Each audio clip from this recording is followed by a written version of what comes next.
Salut les amis, aujourd'hui on va parler des différents types de PVC qui existent. À savoir qu'il existe trois familles de PVC, alors, à ma connaissance bien sûr. On va avoir les PVC U, qu'on utilise souvent, on va les voir. On va avoir le PVC souple, qui est beaucoup utilisé dans le domaine de la piscine. Et on va avoir le PVC C, qui est beaucoup utilisé dans le domaine industriel, chimie, laboratoire et milieu hospitalier. Alors, les PVC U, PVC Uniplastify. Voilà, c'est ça. Vous les connaissez? C'est lui, les petits gris. Utilisé pour les vidanges, beaucoup. Donc il en existe plusieurs, hein. On a le chute unique, on va avoir les PVC emboîtés, etc., etc. Les PVC à coller, voilà. Tout le monde les connaît, tout le monde les a utilisés. Et après, on a le PVC pression. Ça reste du PVC U. Voilà. Pourquoi il est pression? C'est parce que la densité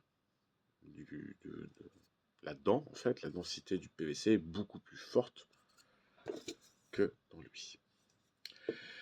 Ok, pour ça, on continue. Après, on va avoir le PVC souple. Beaucoup utilisé dans le domaine de la piscine pour aller des skimmers jusqu'au local technique ou de la buse jusqu'au local technique ou de la bombe de fond, peu importe. En fait, c'est pour aller des pièces à sceller jusqu'au local technique. Donc, il est souple. Voilà, bien souvent, il va être enterré, ce malheureux, et verra plus le jour. Et après, on va avoir la Rolls-Royce du PVC, le PVC-C. Donc le PVC-C, si je le prends avec le pression, vous voyez, il est mat. D'accord? Et plus proche du marron que du noir. Alors le PVC-C va être utilisé, comme je l'ai dit, dans le tertiaire beaucoup, dans le milieu de la chimie, dans le milieu médical, paramédical. Alors pourquoi? Parce qu'il est antibactérien, il est anti-tartre, parce qu'il résiste à la température, il résiste au froid. Voilà, on va avoir différents PVCC tels que le CryoClim, le Girair, le HTA et le PVCC. Donc ils sont utilisés vraiment dans des domaines spécifiques. On ne va pas installer ça chez monsieur et madame tout le monde parce qu'il coûte un bras, un rein, la moitié de votre estomac. Bon, il coûte cher en fait. Et bien souvent, ils sont bouchonnés.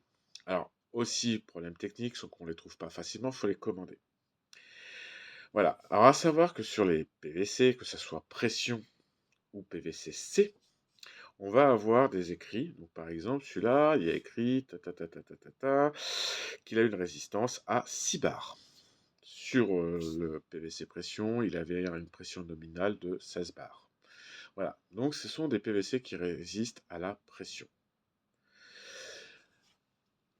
Donc voilà, il existe comme différentes colles pour les faire, etc.